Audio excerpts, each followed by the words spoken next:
السلام علیکم طلحہ صاحب، آپ کے بھی سوال ہے؟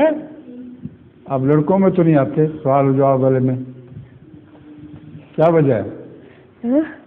لڑکے جو چھوٹے چھوٹے آتے ہیں اوپر سوال جواب میں، آپ ان میں نہیں ہوتے؟ نام لکھواؤ اپنا وہاں بھی، ٹھیک ہے؟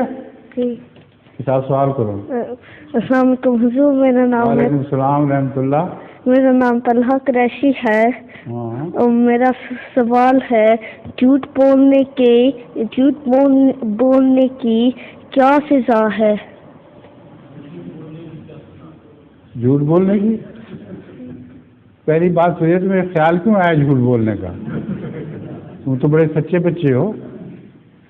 تو امی جو بتایا کرتی ہیں باتیں، وہ کہتے ہیں بہت ہی سچا ہے، ہر بات بالکل صاف کرتا ہے، تو تمہیں کیا ضرورت ہے جھوٹ کی؟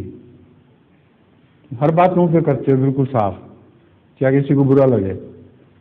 ہے نا؟ کرتے ہو نا؟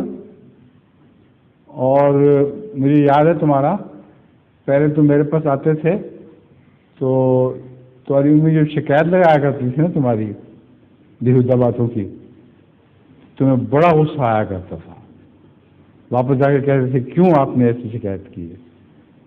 تو امی کیا کرتی تھی میں جھوٹ نہیں بولنا۔ دیکھا کیسی اچھی نصیحت کی تھی تمہیں؟ تو تم یاد رکھو جھوٹ بہت بری بلا ہے، ہر برائی کی جڑ جھوٹ ہے، اگر جھوٹ سے توبہ کرو تو ہر بدی سے بچ سکتے ہو۔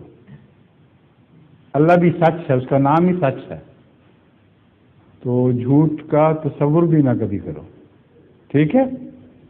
شکریہ۔